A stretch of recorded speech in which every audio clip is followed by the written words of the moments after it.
Je vous le disais, après la drogue et les armes, les trafiquants s'attaquent maintenant à nos assiettes. Les produits alimentaires, c'est cela le nouveau filon pour les mafias, des criminels qui contournent les règles sanitaires au péril de notre santé. Un colloque international se tient en ce moment à Paris sur ces nouveaux trafics. Reportage de Ludovic Romanins et Renaud Villain. Dans les bras des douaniers, des cartons de lait en provenance de Chine. 15 tonnes de marchandises, 68 000 bouteilles ont été découvertes la semaine dernière dans 2 supérettes parisiennes et dans des entrepôts. Des produits interdits en France depuis 2 ans, depuis le scandale qui a éclaboussé la Chine. Du lait coupé à la mélanine avait provoqué la mort de 4 bébés et fait 53 000 hospitalisés. Après analyse, tout sera détruit. Grosse déclaration d'importation pour ces bonbons et ces arachides. Après analyse, des traces toxiques ont été décelées. Alors sur ce type d'arachide, par exemple, concrètement, l'aflatoxine, c'est une mycotoxine avec un risque de développement de cancer du foie. Voilà.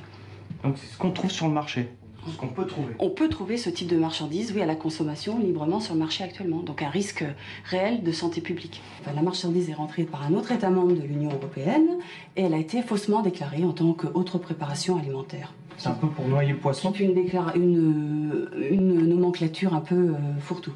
En Europe, les trafics agroalimentaires se multiplient. Confiserie frelatée, mozzarella à la dioxine en Italie, viande avariée. En France, pour l'Office central de lutte contre les atteintes à la santé publique, tous les produits sont concernés. Barres chocolatées, compléments alimentaires, mais aussi de la charcuterie fine. Des pots aux ingrédients douteux, voire toxiques. Pour les gendarmes, la criminalité s'installe dans les assiettes. C'est tout simplement une fausse origine, hein. Les produits étaient soi-disant des produits d'origine provençale, et en fait ils arrivaient soit de Chine, soit de pays d'Europe. Plus de 8000 infractions ont été relevées en 2009. Un chiffre en constante augmentation, une des causes avancées, la mondialisation. Aujourd'hui, nous constatons des faits.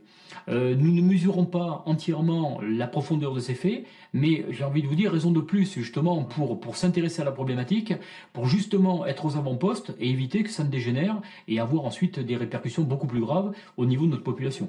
Entre la délinquance d'opportunités pour sauver son entreprise et le crime organisé, l'appétit de ces nouveaux délinquants semble sans limite, face à un marché de l'alimentation évalué dans le monde à 4 000 milliards d'euros.